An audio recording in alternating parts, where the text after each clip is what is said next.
lire le dimanche passé. Ce n'était pas Ésaïe 35.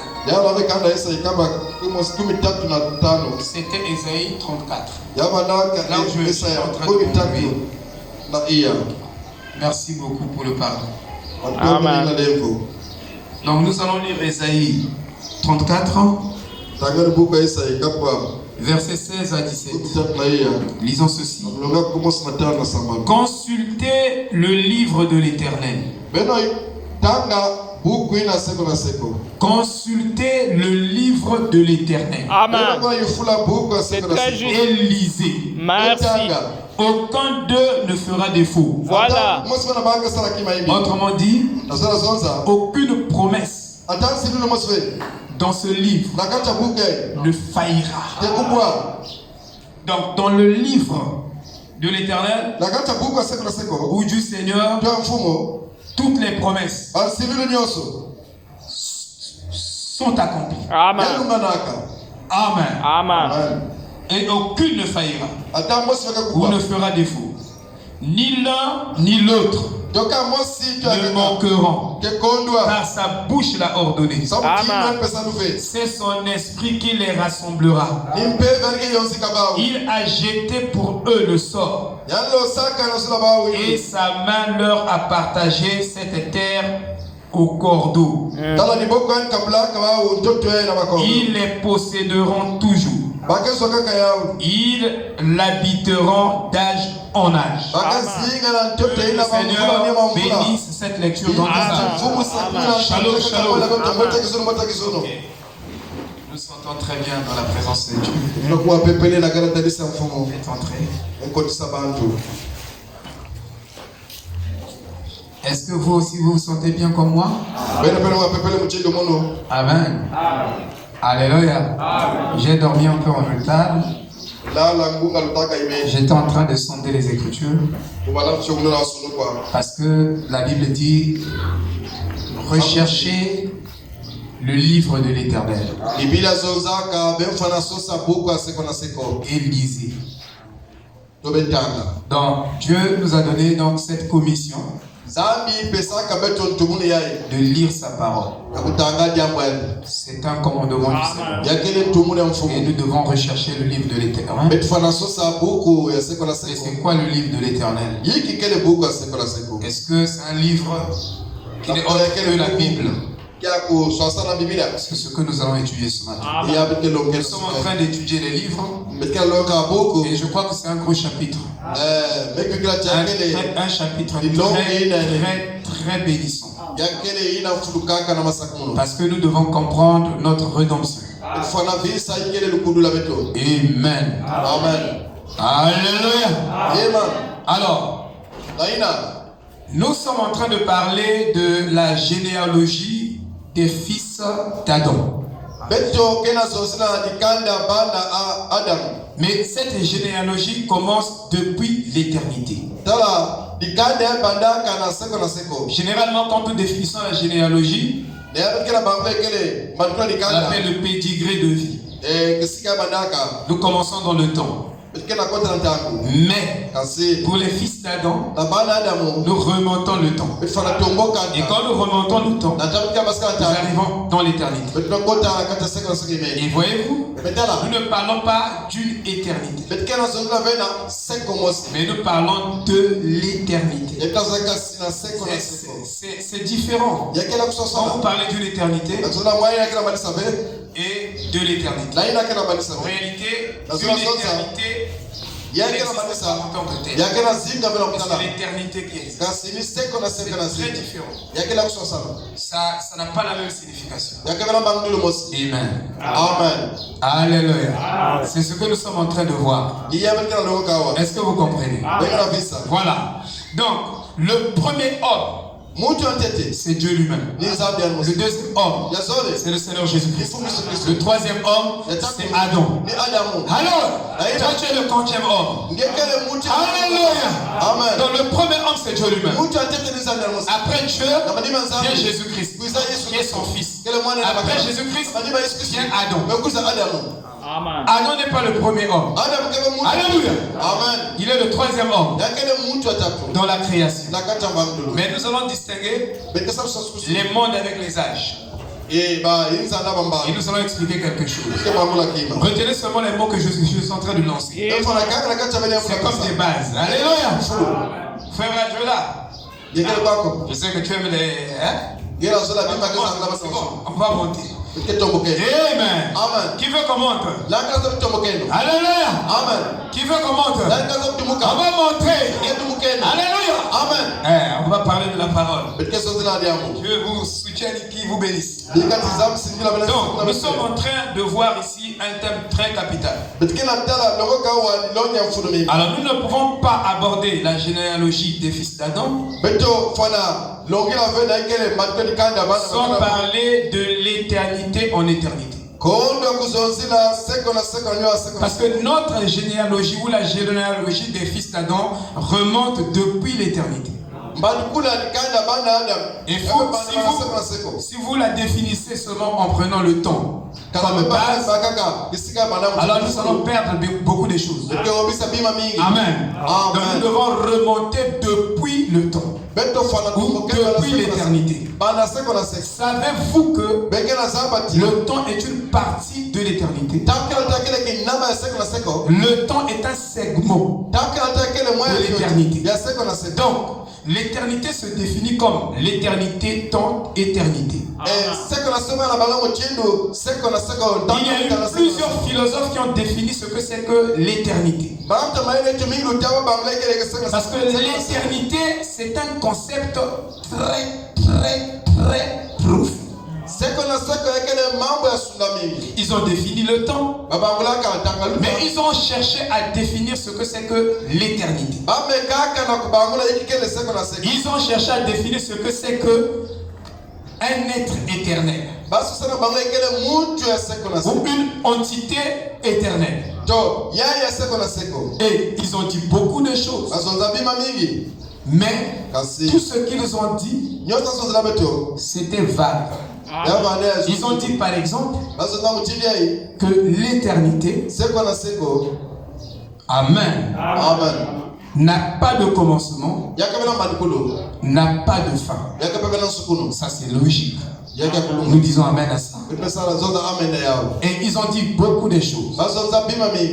Ils ont dit que vous ne pouvez pas définir l'éternité si vous ne comprenez pas la notion de l'éternalité. Et ils disent aussi, vous devez comprendre la notion du présent éternel. Ce que Frère Branham dit, je suis. Dieu a dit à Moïse, Moïse dit, quand il était devant le buisson, Dieu a rencontré Moïse. Dieu rencontre toujours sa sémence. Dieu a un rendez-vous avec chacun de vous. Dieu vous attend quelque part. Comme avec Paul.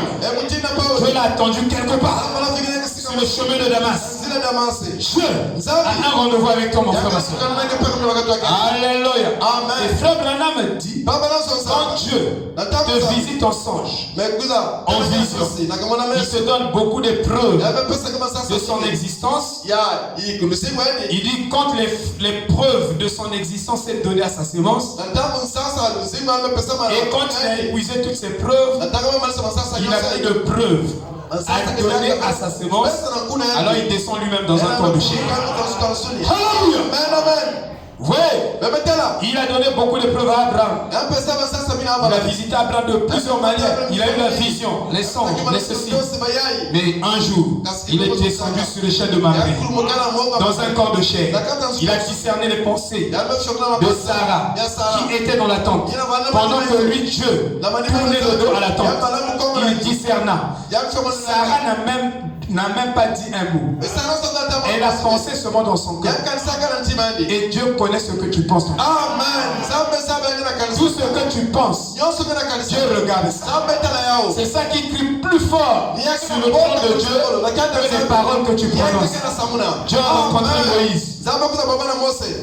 Moïse a dit, moi je t'ai rencontré, tu m'as rencontré.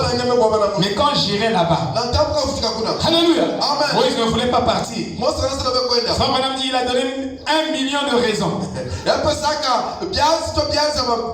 Et souvent quand quelqu'un a un appel de Dieu, il ne veut pas aller faire ce travail-là. Et il a donné la raison. Non, moi je bégaye. Je ne parle pas bien. Prends seulement Aaron. Prends un tel. Mais quand Dieu t'a désigné avant la fondation du monde, il ne va pas changer quelqu'un. Dieu ne change pas sa manière de faire. Il ne change pas celui que lui il a désigné par sa présence. Dieu a dit à Moïse, qui a fait la bouche? Oh, c'est toi. Tu parles là. Alléluia. Il a donné encore une autre raison. Il dit, oh, donc chaque raison que tu donneras pour s'abstenir à ne pas servir le Seigneur, Dieu te donnera une réponse qui te cloue. Amen. Il n'y a aucune personne ici. Job a essayé, il n'a pas pu. Aucune personne ici ne peut discuter avec Dieu et convaincre Dieu. Mais Dieu peut nous convaincre tous ici. Alors, j'irai là-bas. On va me demander qui t'a envoyé. Dis-leur que celui qui s'appelle Je suis. Frère Branham dit, je suis signifie une présence éternelle de Dieu sur la terre. Amen. Que depuis que Dieu a créé la terre, il ne l'a jamais quitté. Sa présence est toujours continuelle et éternelle. Alors, ils ont donné beaucoup de définitions que je veux essayer de vous donner. Amen. Parce que vous devez avoir un tableau élargi, frère. Vous ne devez pas être borné. Nous sommes l'épouse. Amen. Nous devons avoir tout le tableau. Voyez-vous, frère? Est-ce que vous êtes avec moi? Voilà. Nous sommes en train d'enseigner. Vous voyez que dans l'enseignement, il n'y a pas des émotions. Il n'y a pas l'excitation. Et frère, on a dit l'excitation qui est sur les bancs vient de la chair. Si vous avez un prédicateur ici ce matin qui s'excite de la chair, vous serez transféré. Il va vous transférer la même excitation. C'est obligatoire. C'est une loi.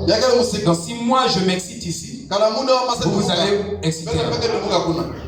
Dans les émotions, tout ça. Non. Mais c'est la parole qui doit produire l'excitation. L'excitation ne doit pas venir de la chair du prédicateur. Mais ça doit venir de la parole. Parce que la parole est un vin. Et quand ça arrive, quand vous êtes débordé, ça vous agite. C'est tout à fait logique. Amen. Vous voyez?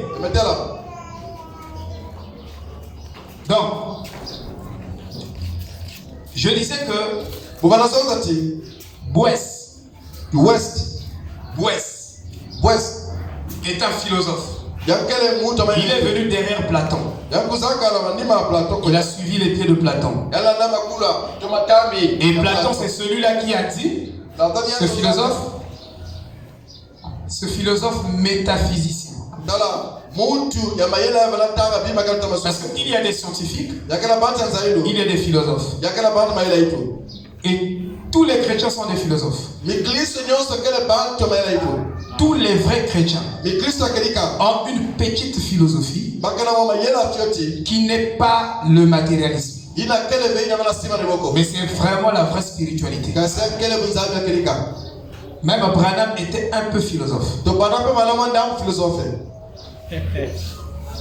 Il était aussi un peu savant. C'est lui le grand savant de l'âge. Et c'est lui le grand médecin de l'âge. Je vais vous expliquer. Amen. Amen. Alléluia. Parce qu'il est le prophète de l'âge.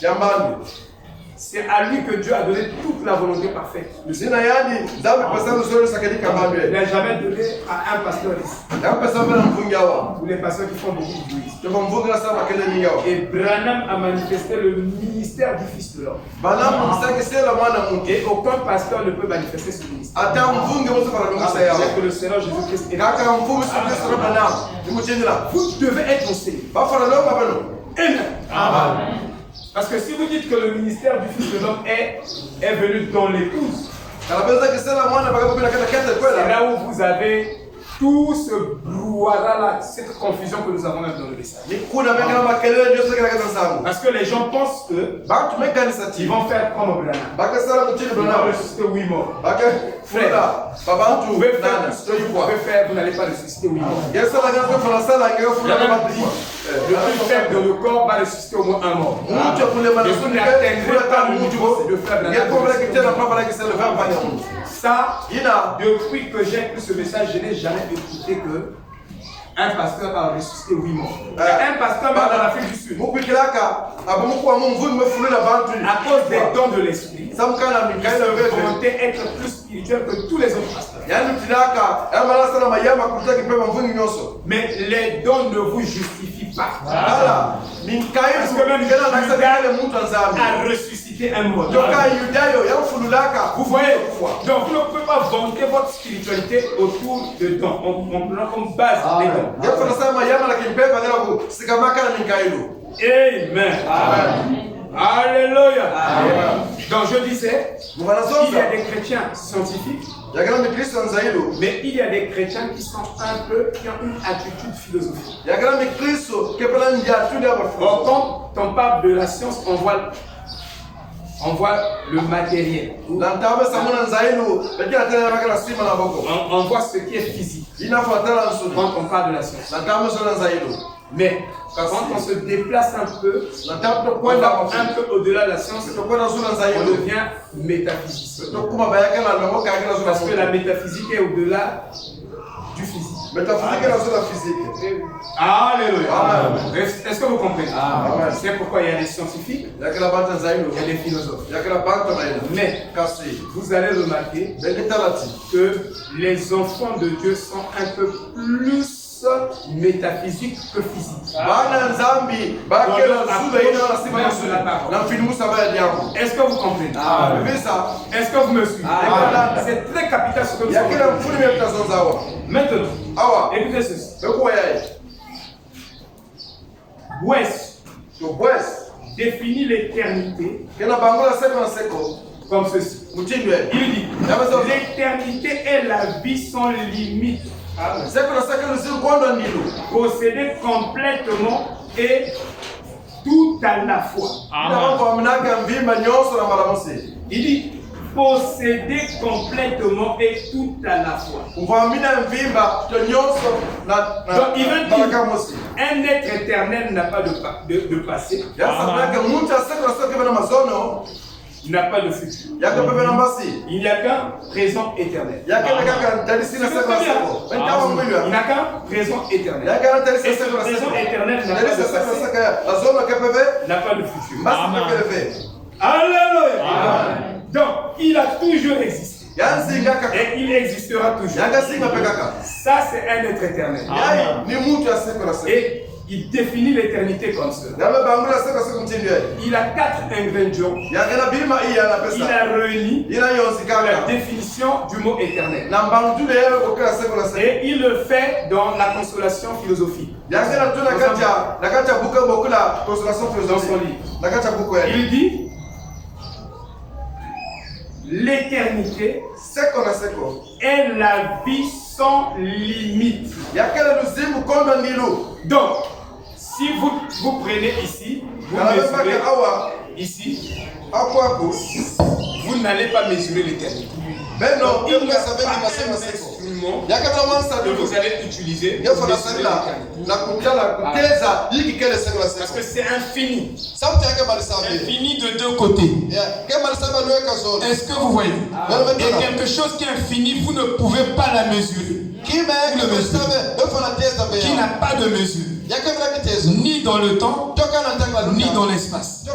vous ne pouvez pas le quantifier. Vous ne pouvez pas quantifier l'éternité. Est-ce que vous me suivez? Mais vous pouvez quantifier le temps. Par des saisons, par des périodes, par ceci.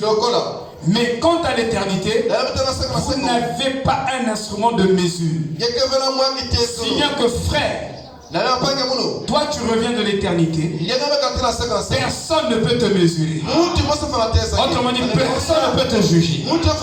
Parce que tu es en dehors de toutes les mesures de l'homme. C'est pourquoi Paul a dit, qui jugera les élus de Dieu?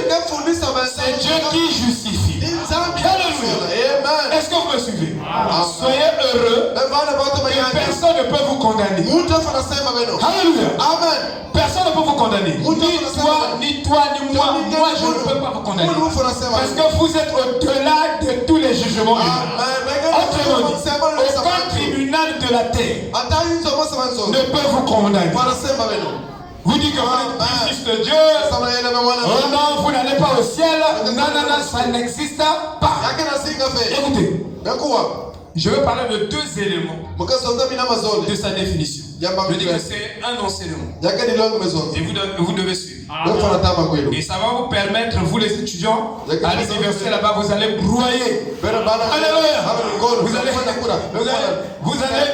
bébé ça. Je sais pas tout gaspiller. Vous allez gaspiller là-bas. Amen. Parce que ce message va nous emmener vraiment loin. Alléluia. Amen. Oh, vous n'êtes pas excité. C'est juste.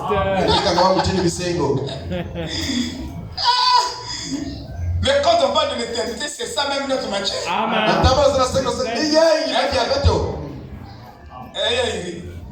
Mais il y a une. Il y a un frère. Le frère va dire Bitotolo. Ah oui. Et ça, c'est ça qui doit nous mettre en mouvement. Parce que c'est des vérités qui n'étaient pas connues avant. Amen. Que personne ne connaissait. Et Paul dit, cela n'était jamais monté dans le cœur.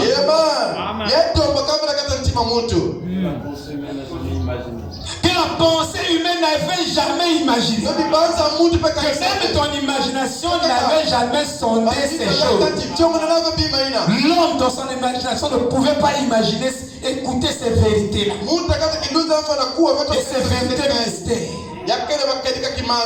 Amen. Il y a des mystères qui sont au-delà des processus. Mais il y a des mystères qui sont dans le processus. Quand tu devais les distinguer, frère. Amen. Elle est sondée dans la Bible. Il y a des mystères. Il y a des mystères des mystères. Alléluia. C'est tellement joli. Oui. Alors, pour Bouès, il dit il y a 4 éléments.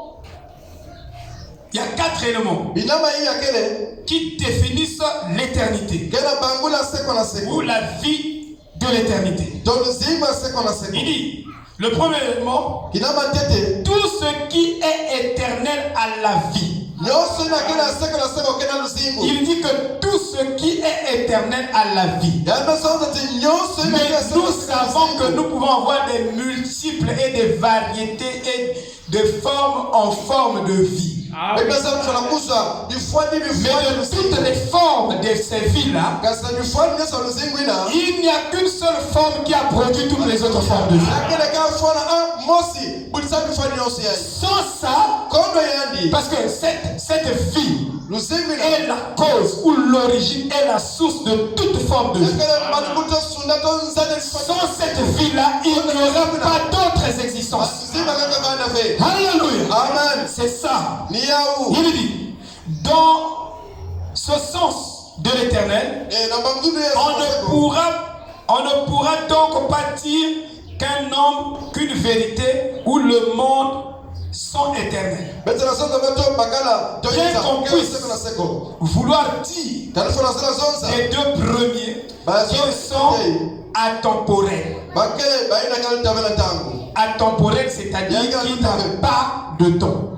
Quelque chose qui est temporel, c'est une chose que vous ne pouvez pas définir par rapport au temps. Le temps n'est pas la base de cette définition. Vous ne prenez pas le temps comme paramètre de définition. Donc, on ne peut pas définir Dieu dans le temps. Si vous essayez, vous deviendrez fou. Dites Amen. Et ceux-là qui ont essayé de définir Dieu dans le temps, tous sont devenus soit fous, ou soit ils se sont devenus chrétiens. Amen. Et même les athées. Oui. Et du troisième, qu'il est sempiternel. Qu'il a une existence temporelle. Sans commencement et sans fin. Bon, j'arrête seulement sur un ingrédient. Je vais ajouter l'autre après. Et puis nous allons rentrer dans notre... Amen. Je vous donne là les termes philosophiques pour vous dire que définir l'éternité n'est pas seulement question de désignation ou de description. Parce que qui peut décrire l'éternité? Parce que si tu essaies de décrire l'éternité, tu n'étais pas là. Tu es temporaire. Tu es dans le temps. Tu es fini. Comment tu peux définir l'infini? Je pose la question scientifique. Amen.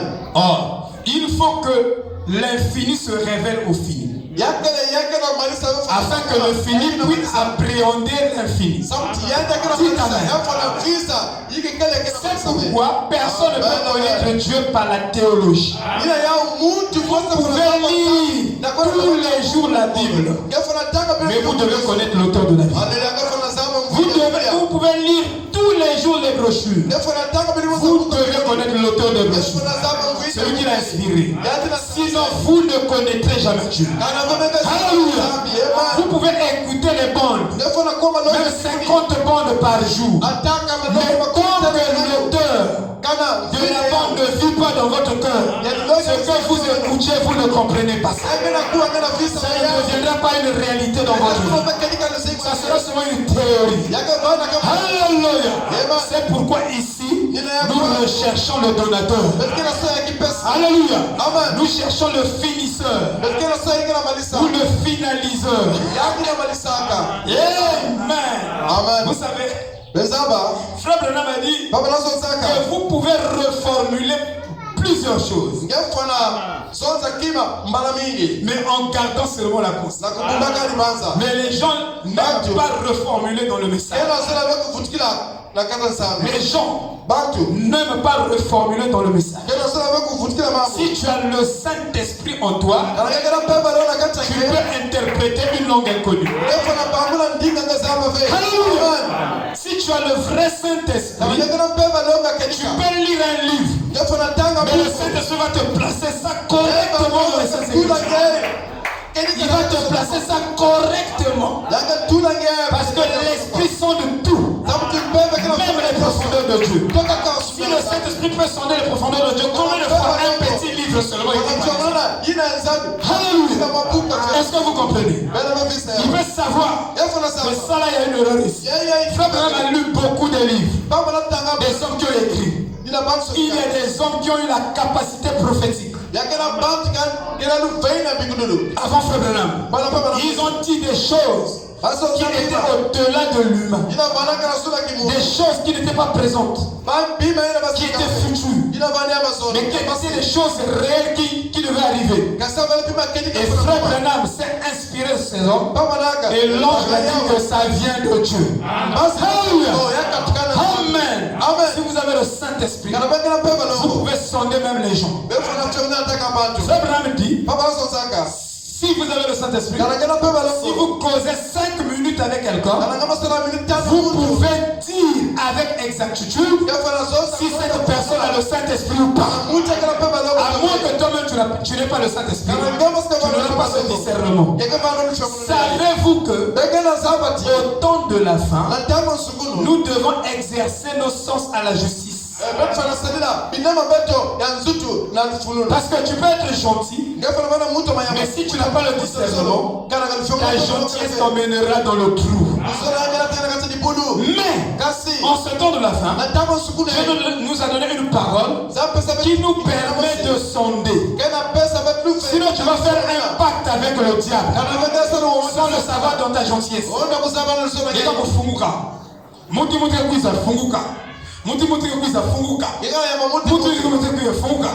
Espace spirituel envahi par les démons. Ton espace spirituel, c'est-à-dire les démons te visitent, te giflent et ressortent. Mais si tu es rempli du Saint-Esprit, le diable ne peut pas rentrer dans ton espace spirituel.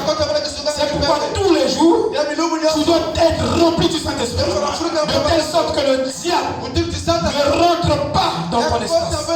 Donc nous sommes dans l'âge du discernement. Si tu manques le discernement avec ta gentillesse, qui n'est pas le fruit de la parole, le diable va te piéger et tout. Parce qu'il y a une gentillesse qui vient de la parole. On appelle ça la compassion. Ça là, ce qui vient de Dieu a le discernement. Est affermi. Est éternel. Vous ne pouvez pas le secouer et le renverser. Parce que ça vient de Dieu. Amen. C'est pourquoi désirer aimer la parole. Et que tout ce que vous pouvez manifester soit le fruit ou le produit de la parole. Est-ce que vous comprenez? Maintenant, il a défini l'éternité. Mais leur définition n'était que des définitions vagues. Par rapport à quoi nous le disons? Parce que dans une vraie définition, vous devez avoir la substance de ces mots-là. S'il n'y a pas la substance de ces mots, ce que vous prononcez là s'appelle seulement les sons. Mais il n'y a pas la vie à l'intérieur. Et tout ce qui n'a pas de fondement, tout ce qui n'a pas de fond, n'a pas de réalité. C'est pourquoi quand nous prêchons ici, les mots que nous communiquons doivent être inspirés.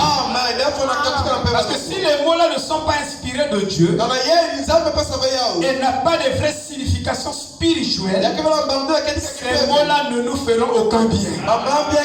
Nous allons écouter, mais nous n'allons pas changer. Nous allons écouter, mais il n'y aura pas quelque chose qui va sortir. Mais Frère Branham, quand il est venu, il a défini l'éternité et il a placé l'être éternel dans une définition intrinsèque. Une définition de l'essentialité. Il a touché la nature de Dieu dans sa définition. Il a touché la substance de Dieu dans sa définition. Quand vous définissez Dieu, vous devez toucher sa substance. Tout ce qui concerne sa nature, vous devez le présenter ou le déclarer dans les mots. Amen. Savez-vous que avant que Dieu commence le commencement, le premier commencement, avant que Dieu commence le premier commencement, c'est juste Jéhovah voilà. était caché dans Elohim. La tribu de Jéhovah était cachée dans Elohim. Et Dieu est devenu Jéhovah en Psaume 2,7. Psaume 2,7, c'est le commencement de toute chose. C'est ce que Frère Branham nous dit.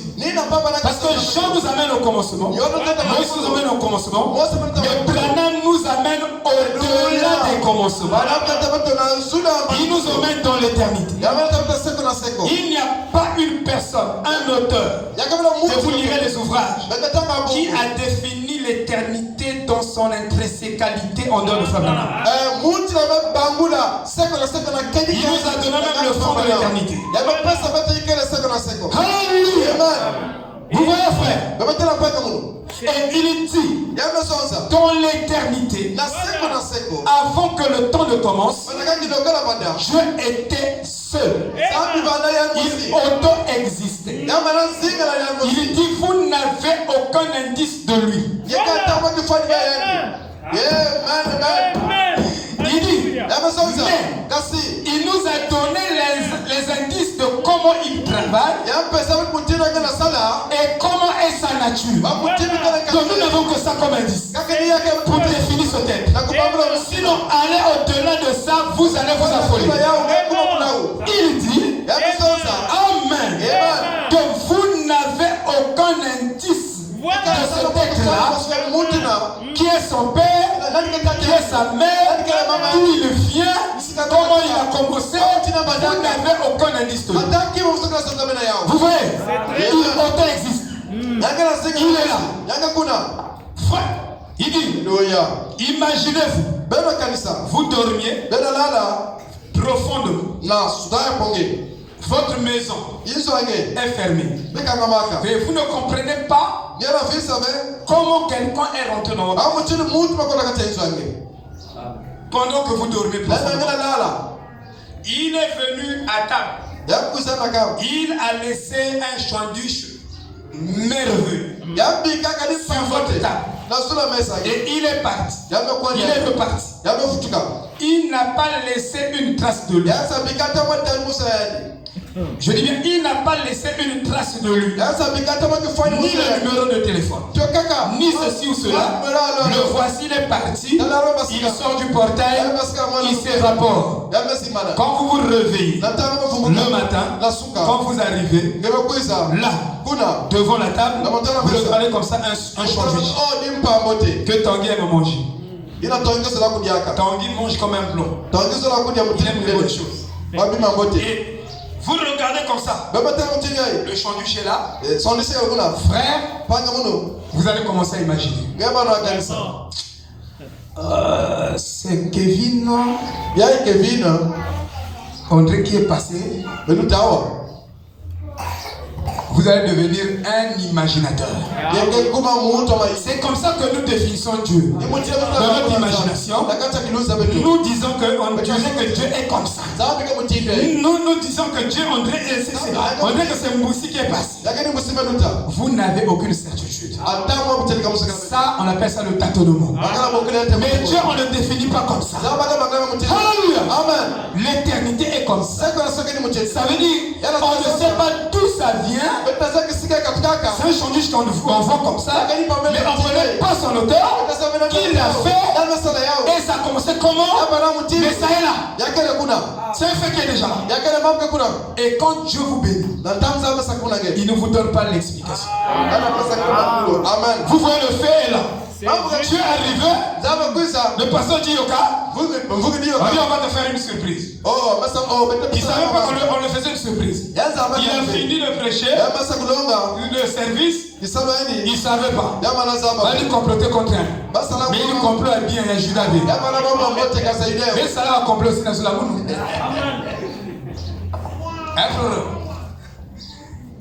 Et quand il est descendu, il est venu comme ça. Pasteur, on va finir. Mais c'était les frères qui se sont levés. Alléluia. Amen. Ils ont dit, mais c'est ça la surprise. Tu nous as trop bénis. Alléluia.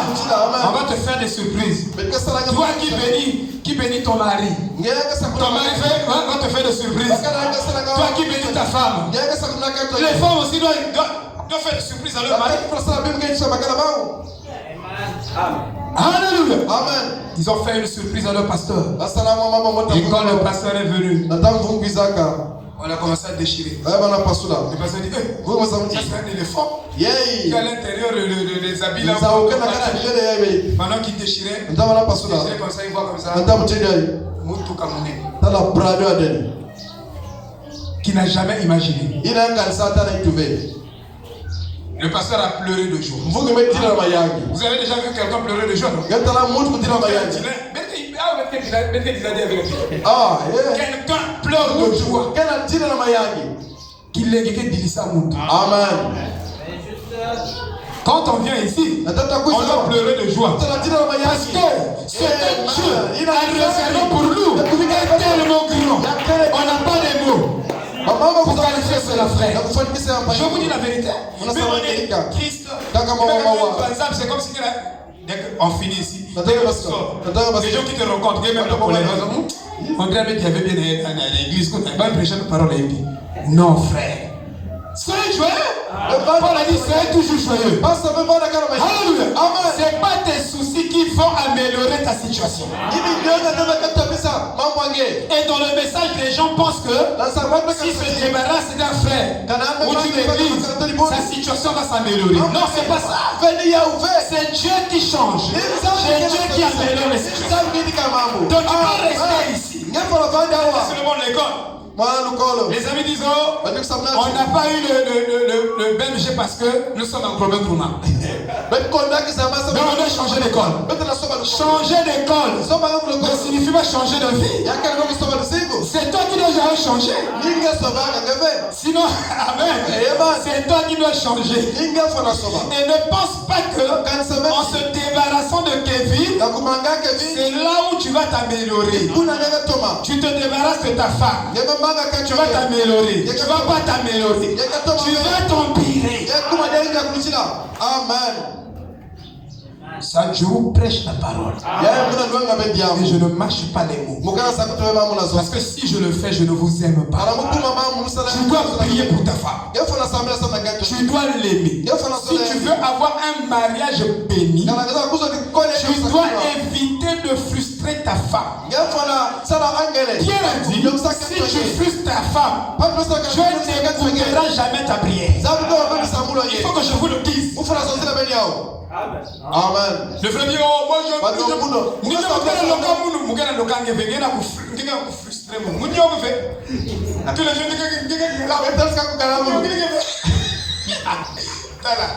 quand ta femme commence à vous gnanger, évite. Ça je vous dis, hein. Vous m'écoutez, frère? Ça je te dis la vérité. Il faut s'arranger. Évitez de frustrer vos femmes. Non, je ne comprends pas. Depuis que j'ai vu, si tu frustres ta femme, tes enfants. Même les enfants, il ne faut pas les frustrer. Parce que leurs anges sont à côté. Quand tu le fais, Dieu n'écoute pas ta prière. Seigneur Jésus-Christ,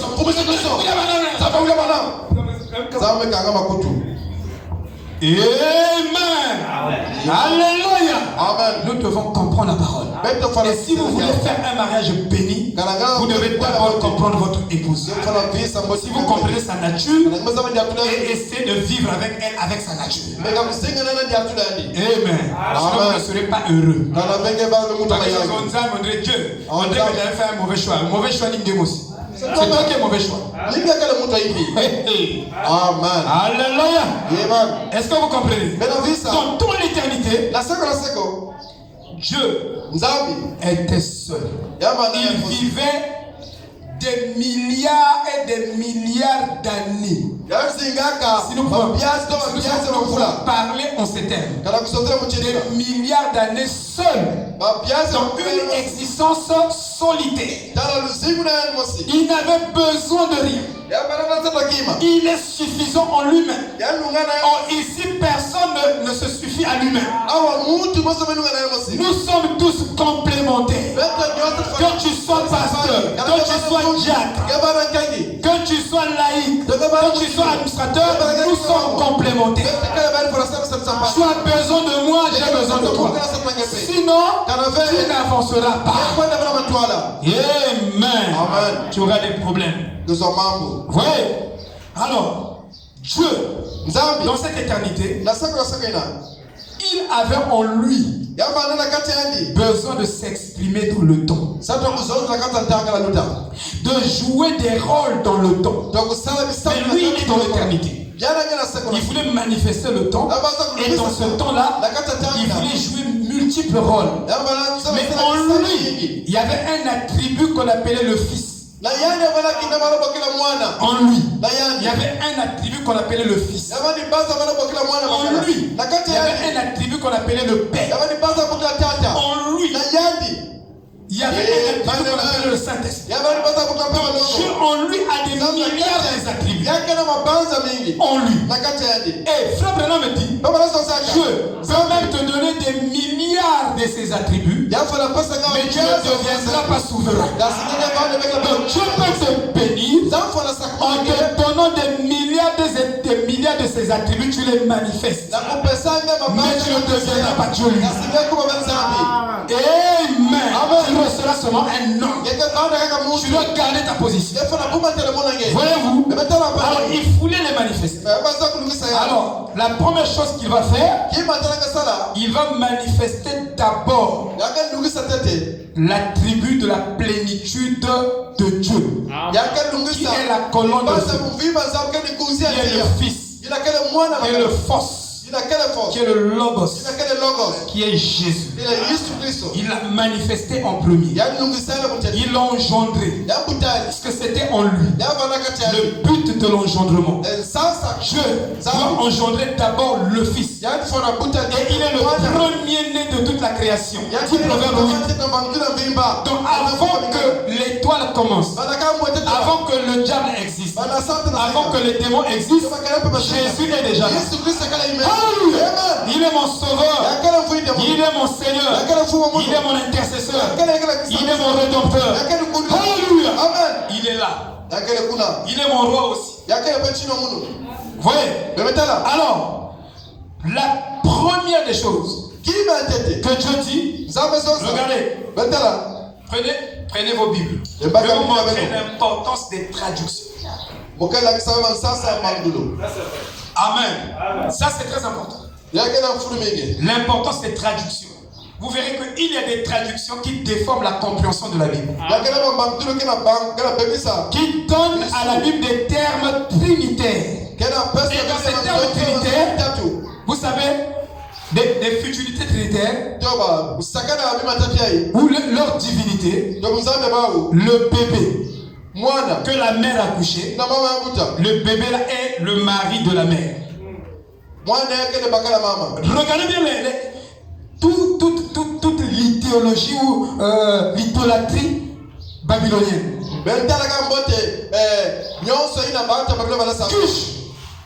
Qui était le mari de sa mère. C'est dans leur divinité. Donc le bébé est le mari. Bon, maintenant regarde. Est-ce que vous savez que Dieu est notre Père? Qui peut dire Amen? Et tous les attributs que Jésus a manifestés étaient en Dieu. L'attribut du Messie. Le Messie, c'est Dieu lui-même. Il n'y a pas quelque chose que Jésus a manifesté qui n'a pas trouvé en Dieu. Comme ça. Jésus est notre époux. Qui peut dire Amen? Mais vous savez que Dieu aussi est notre époux. C'est-à-dire que c'est lui notre Père, mais il est aussi notre époux. Vous devez bien comprendre la parole. Tous les attributs que le Fils, parce que tout ce qui est en Dieu a été déversé dans le Fils. Donc tous les attributs que le Fils manifeste, il ne trouve pas ça en dehors de Dieu. Il le trouve seulement en Dieu. Et c'est Dieu qui lui donne ces attributs-là. Dieu le fait.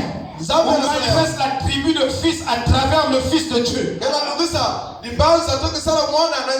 il joue des rôles. Et donc, la plénitude des rôles que Dieu a joués était en Christ. En Jésus-Christ. Tout rédempteur, tout guérisseur, tout. C'était, mais pas en Branham. En Branham, quelque part. On ne sait pas quel pourcentage, mais Dieu était dans Branham. Alléluia. Amen. Voyez-vous, nous lisons le psaume 2, verset 7. C'est un enseignement. Je ne suis pas pressé. Il dit: je publierai le secret.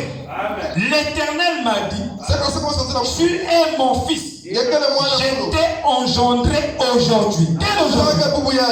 Aujourd'hui là, c'était le début du commencement. Tu es mon fils. J'étais engendré.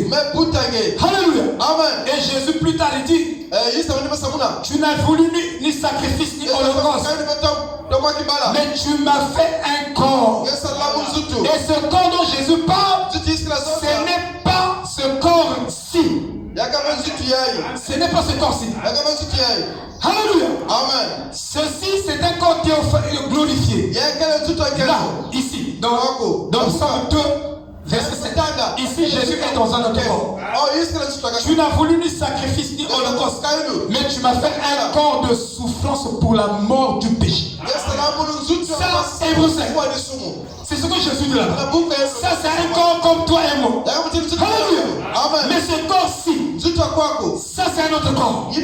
Alors, savez-vous que tous ici, nous avons été créés en Jésus. Amen. Tous ici, nous sortons droit de Jésus. Adam sort droit de Jésus. Toute sa lignée sort droit de Jésus. Et il dit ici, c'est très clair. je publierai le décret. L'Éternel m'a dit, tu es mon fils. J'étais engendré aujourd'hui. C'est beaucoup de temps que vous dites. Ça, ce n'est pas la bonne traduction. Vous pouvez écouter les bonnes, vous n'allez pas comprendre le message. Il faut qu'il y ait des Éphésiens 4. Il y aura un pour interpréter ce que l'Esprit a dit en ce temps par le prophète et par la Bible. Vous donnez la lumière. Maintenant, regardez la vraie version qui vous donne la vraie idée de la généalogie des fils de Dieu. Il commence depuis là. Alléluia. Si tu lis comme ça, tu ne sais pas d'où vous avez commencé. Vous dites seulement, oui, Job a dit, où étais-tu? Non, arrête ça. Sois enseigné. Amen. Maintenant, regardez, écoutez la vraie version qui traduit exactement la pensée de la généalogie des fils d'Adam. Et la pensée qu'elle nous a donnée en ce temps du soir. Tu es mon fils. Aujourd'hui, j'ai commencé mes générations en toi. Donc, nous nous remontons depuis Jésus. Écoutez la vraie version. Tu es mon fils. C'est le Père qui parle. Tu es mon fils. Aujourd'hui, j'ai commencé mes générations en toi. Aujourd'hui, j'ai commencé mes générations en toi. Nous descendons directement notre C'est très juste. Est-ce que vous savez que dans votre lignée charnelle, vous n'avez pas eu un parent prophète?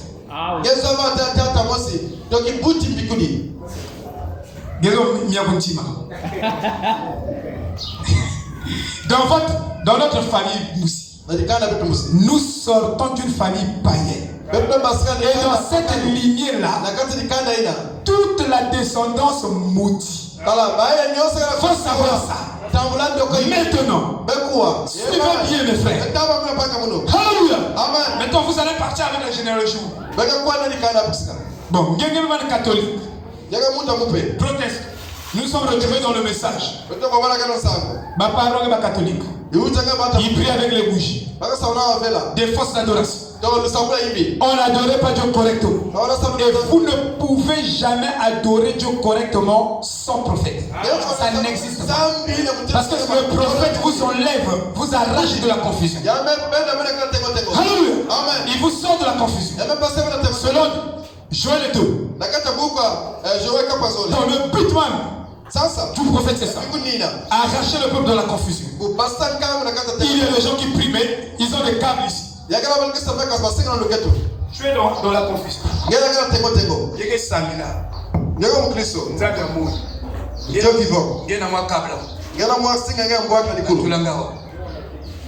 y a trop de sorciers dans la famille. Pour qu'on ne te bouffe pas. Tamba kunya ngabe. On doit te mettre un câble ici. Ofa tula ngoma singa mbwa kule. Kwako. Il y a pasteur le mena kelve. Vous avez un câble. Câble à Singa kelve. Ya muni Yesu Kristo. Ça est là. Ya ni kula Il n'y a mjawe. pas de câble ici. Ukabana wasinga ndikulo. Lukete pa kelve. Toi pour avoir des hommes. Ngena kusa bakala. Ou ngena kubuta. Pas pour mettre comme ça. Mettre comme ça. Moi j'ai une sœur. Ça n'a pas un câble. Qui te lave la câble pour que babuta. Baga tu lave singa ça babuta. Hein? Nous ne sommes plus dans ces pratiques-là. Nous sommes sortis. Nous repartons vers notre origine. Nos sources.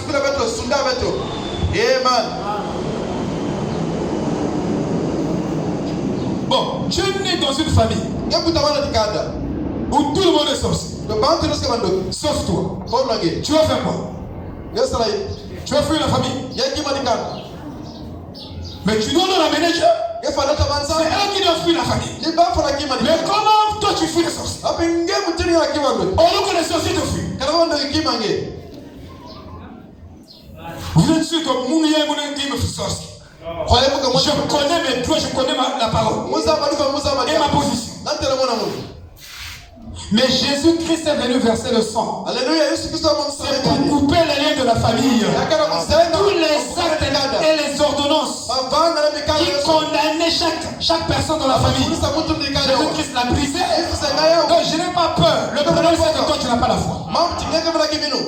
Amen. Si tu n'as pas la foi, ça ne va pas arriver. Alléluia. Amen. Mais tu dois croire. Oh, que Dieu nous aide. Oui. Donc, aujourd'hui, j'ai commencé mes générations en toi. De génération en génération en génération, toutes ces générations-là qui viennent seront prises de toi. Dites Amen. C'est ce que la Bible nous enseigne. C'est pourquoi Jésus a dit, tout ce dont le Père m'a donné, je n'ai perdu aucun, sauf le Fils de la perdition. Donc, savez-vous que votre vie est entre les mains de Jésus? Mais toi, tu as peur de quoi?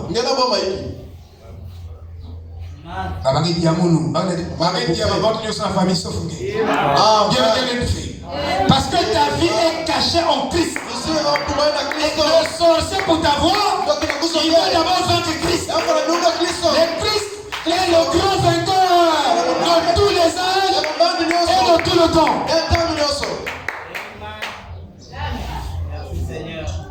Alors, Dieu, dans Genèse, dans Psaume 2:7, est en train de faire l'alliance avec son fils. Donc, Psaume 2:7, c'est l'alliance du Père et le Fils. C'est une alliance. Et dans cette alliance, Dieu a fait du Fils héritier de toutes choses. Il a fait héritier des âges. Il ne l'a pas fait héritier des mondes. Vous devez comprendre ça.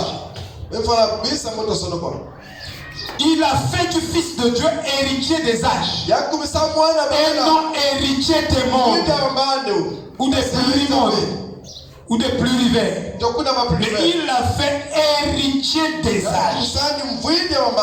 Frère Branham dit dans les 7 âges de l'Église, Jésus-Christ est le Fils de Dieu dans tous les 7 âges de l'Église. C'est Frère Branham. Il est héritier des âges.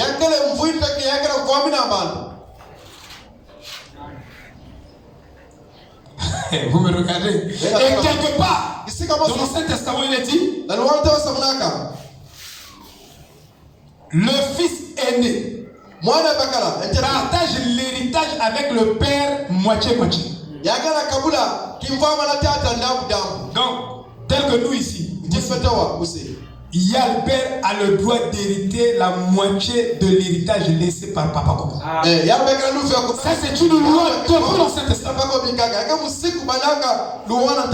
Alléluia. Amen. Vous devez connaître la parole. Est-ce que vous savez que même dans le tribunal de Dieu, il y a un sacrifice pour l'ignorance. Et toi qui connais, et l'autre qui ignore, Dieu ne vous juge pas de la même façon.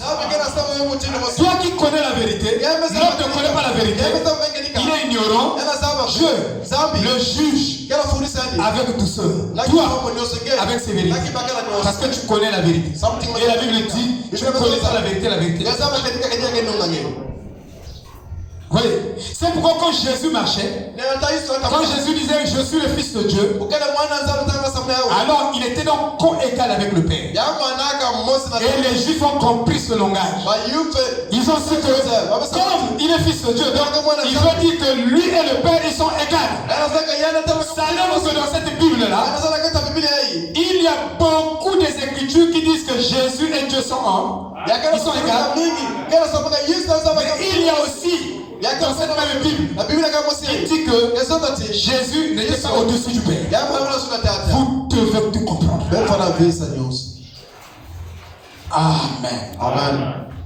Alors, Dieu a fait donc un protocole avec Jésus-Christ. Et nous venons de lui. Nous descendons de lui. Amen. Amen. Je vais prendre. J'aime lire ici parce que j'ai des traductions qui sont plus importantes ici. Ici dans Hébreux chapitre 1, 2. Hébreux chapitre 1, 2. Voilà. Il dit. Dans ces derniers jours, nous a-t-il dit, nous a-t-il parlé dans le Fils. Le Fils qu'il a établi héritier de toutes choses. Amen. Donc moi quand je demande quelque chose à Dieu, toute chose que je demande à Dieu, je sais que c'est Jésus qui a hérité ça. Et tout ce que je peux avoir accès, c'est que Jésus l'a accompli à la croix. Et quand il est venu rendre cela manifeste. Alors si je demande quelque chose à Dieu, en passant par Jésus-Christ, je dis, tu me demandes au nom de qui? Au nom de Michael. Il dit non. Ça passe pas. C'est pourquoi quand vous priez, signez votre prière au nom de Jésus-Christ. Je demande au nom de Branham. Non, il dit ça passe pas. Je demande au nom du pasteur Blaise. Oh, c'est lui, ça passe pas. Amen. Amen. Amen. Mais je demande au nom de celui qui a hérité toutes choses. Au nom de Jésus-Christ. Il doit vous donner ça. Alléluia. Amen. Parce que c'est lui-même qui a parlé. Parce que vous allez comprendre que la fidélité de Dieu a commencé avec son contrat avec son Fils. Dieu est fidèle. Tout ce qu'il a donné au Fils. Le Fils dit, jusqu'à présent vous n'avez rien encore demandé. Demandez en mon nom et cela vous sera donné. Tu fais ta prière au nom de qui? Au nom de moi-même, ça ne sera pas donné. Seule la foi de Jésus-Christ a eu accès au Père. Dieu n'a créé que la foi de Jésus-Christ. Dites Amen. Amen. De tous ceux-là qui ont parlé de Dieu. Dieu. Dieu n'a créé que la foi de son Fils. Et la foi de Jésus-Christ n'échouera jamais. Amen. Et cette foi de Jésus-Christ, il a transmis ça au sein. On appelle cela la foi passive. Et ce sont les calvinistes. Calvin, qui a bien compris la souveraineté de Dieu. Dieu sauve par souveraineté. Tout ce que Dieu fait, il l'accomplit par des actes souverains. S'il te bénit, il te bénit par souveraineté. C'est pas parce que tu as jeûné 21 jours. Non. C'est parce que tu as beaucoup crié. Non. Parce qu'il y a des gens qui crient plus que toi.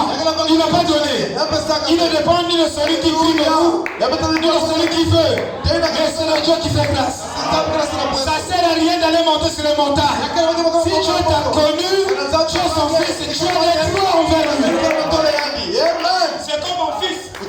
Il veut que je l'achète un ordinateur. Je l'ai 21 jours. Il veut me demander. Il n'arrive même plus à marcher. Papa, c'est quoi ton temps? J'ai besoin de l'ordinateur.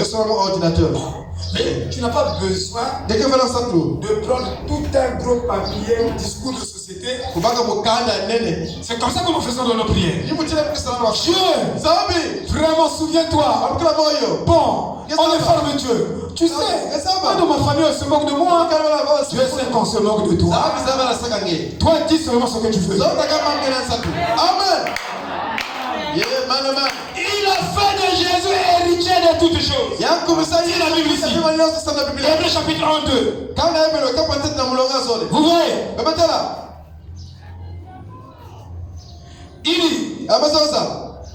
Il a établi. Jésus ne s'est pas établi lui-même. Ne vous établissez pas vous-même. Laissez Dieu vous établir. C'est Dieu qui élève. C'est Dieu qui bénit. Tout vient de Dieu. Alléluia. Amen. Je suis en train de voir les sœurs ici. En train de se marier. J'ai vu une sœur. Elle est là. Elle était en train d'être mariée. Mais c'est Dieu qui donne. Ne forcez pas les choses. Ne brisez pas à gauche à droite. Faites confiance à Dieu. Alléluia. Amen. Il dit qu'il l'a établi héritier. Donc, il n'était pas simplement héritier de toutes choses en vertu du fait qu'il était le fils de Dieu. Donc, le fait qu'il est né premier de la création, il est ressuscité premier d'entre les morts, ce n'est pas cela qui lui donnait accès en réalité. C'est Dieu qui a établi la loi de l'héritage. Alléluia. Amen. C'est Dieu qui a établi la loi de l'héritage. Et il nous a bénis en Christ. Et nous sommes aussi des premiers-nés. Parce que Paul nous appelle l'assemblée des premiers. Et dans le sens spirituel, le premier-né n'est pas seulement celui qui est né avant, mais c'est celui qui participe dans la même source. Donc comme nous et Jésus nous sommes de la même source, alors nous sommes une assemblée des premiers-nés. Alléluia. Amen. Vous dites, nous ne sommes pas nombreux. Oh non, ça ne veut rien. Ça ne rentre pas en ligne de considération. Ce n'est pas celui qui vient le premier que Dieu choisit. Il dit les derniers seront les premiers. Amen. Voyez-vous frère, vous savez que Dieu a juré à Jésus. Il a dit que je te donnerai un royaume et je mettrai tout sous tes pieds. Je ferai soumettre tout ce qui est dans ce royaume sous tes pieds. Et quand nous regardons le monde et l'histoire du christianisme, il n'y a eu que 4 royaumes qui ont dominé sur la terre. 4 dominations. 4 royaumes qui ont dominé. Et suivez très bien. Il y a une grande confusion dans le message. Où les gens disent que dans le millénium, Israël va dominer le monde. Jésus-Christ sera le fils de David là-bas. Il va dominer le monde. Israël aura la domination sur la terre. Et je vous dis que c'est un faux enseignement. Je vous dis la vérité.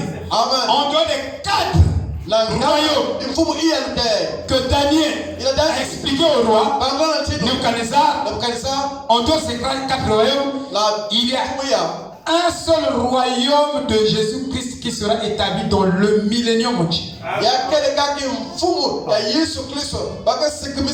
Et même dans le millénium, les enfants vont naître dans le péché. Vous devez connaître aussi les indices du millénium. Frère Branham me dit que quand vous voyez le pigeon voyageur revenir Parce qu'il a fait. Il a fait qu'il ne peut plus le trouver. Un vrai pigeon voyageur. Pas des croisés, pas des hybrides. Le vrai des vrais. Savez-vous que nous sommes des très élus? Les vrais termes originaux de la Bible disaient que les très élus seront très peu nombreux. Et les très élus sont des vrais élus. Ça, c'est le vrai terme. La Bible grecque. Parce que nous prenons de l'hébreu et nous amenons au grec. Donc, quand vous considérez les 4 royaumes qui ont dominé la terre, parce que les gens disent Israël va dominer la terre. Israël n'aura pas à dominer. Paul a dit, Paul était de nationalité juive. Il dit quelque part, je suis romain. C'est la domination romaine sur la terre actuellement. Alléluia. Partout où vous passez, dans chaque nation sous le ciel, il y a un peu de romanisme partout. Même toi, tu es un Romain quelque part. Je ne parle pas des Italiens. Je parle des Romains. Quelque part. Alléluia. Il y a eu d'abord la domination de l'empire babylonien. Dans le royaume de Babylone. L'empire des Médo et Perses. L'empire grec. L'empire grec. Avec Babylone, c'était Nebuchadnezzar. Médo et Perse, c'était Darius. Avec les Grecs, avec la Grèce, c'était Alexandre le Grand. Rome païenne et Rome papale sont unis. C'était Néron, puis le régime papal. Ça, c'est les dominations. Après cela vient le royaume de Jésus-Christ. Après ces reines-là, une main a quitté le ciel. Une main est venue frapper la statue des nations de Nebuchadnezzar et l'a détruite comme une balle en été. Après, une montagne a commencé à pousser sur la terre.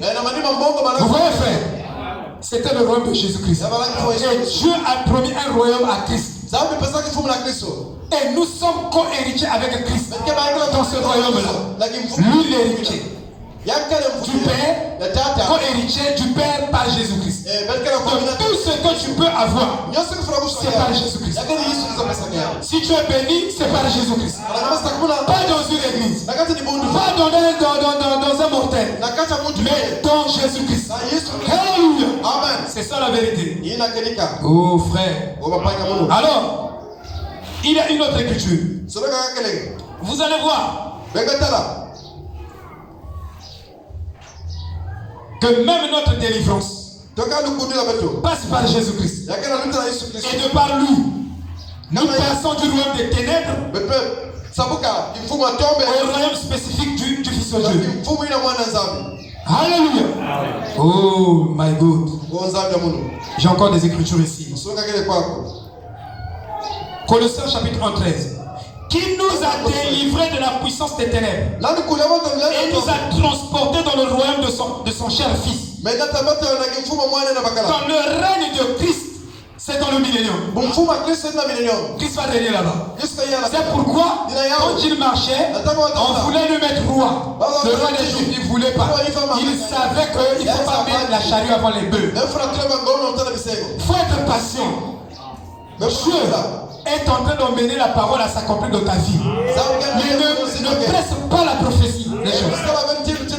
Garde silence, marche doucement. Alléluia. Amen. Ton Dieu est là, il agira. Il est héritier de tout. Mais il viendra réellement au temps de la royauté. Jésus hérite un royaume. Mais ce royaume-là est déjà là sur la terre. Et ce royaume, c'est ce message qui le produit. Je vais terminer par ceci.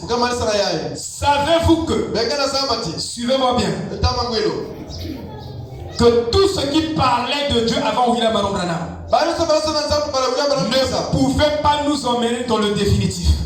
Ne pouvait pas nous amener dans la conclusion. Parce que Frère Branham me dit, nous n'avons pas la pyramide.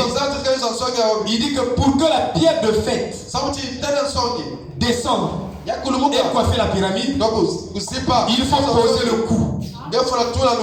Or, Tous ceux qui ont parlé avant Branham, leur message s'arrêtait seulement là, au sommet de la pyramide. Mais il y a un espace entre la pyramide et la pierre de fête. Cet espace-là, c'est ça qui fait descendre la pierre de fête. Pourquoi faire l'homme? Oh, cet espace-là, c'était le message de cet honneur. C'était le message du 7e sceau. Oh, ce message du 7e sceau n'était pas encore déclaré. C'est pourquoi tous ceux qui pouvaient parler de Dieu ne présumaient que. Il ne faisait que présumer parce que pour avoir un corps entier, vous devez avoir tout le caractère génétique dans l'âme de cette personne. Or, dans la parole qu'ils ont prêché avant Frère Branham, il n'y avait pas tout l'ADN de la parole. Il n'était pas dans ces messages qu'il prêchait. Alors quand Branham arrive avec cet honneur et le 7e sceau, alors nous avons tout l'ADN de Dieu pour construire la statue de l'homme parfait. Tout ce message, nous avons tout l'ADN de Dieu. C'est comme l'âme. Il y a l'ADN dans les gènes de l'âme qui façonne chaque élément du corps. Alors ça manquait. C'est pourquoi les gens pouvaient toucher des vérités, mais ils ne pouvaient pas aller en profondeur avec ça. Ils ne pouvaient pas terminer ces mystères. Mais là, Dieu est venu, il a donné tout l'ADN. Toute l'âme de la parole nous a été donnée dans le message. Alors nous pouvons construire des hommes parfaits. Nous pouvons construire des femmes parfaites qui marchent avec la foi parfaite, qui ne considèrent pas ce que le monde dit, qui ne considèrent pas ce que la famille dit, qui ne considèrent pas ce que les moqueurs disent, mais qui s'en tiennent seulement à la parole.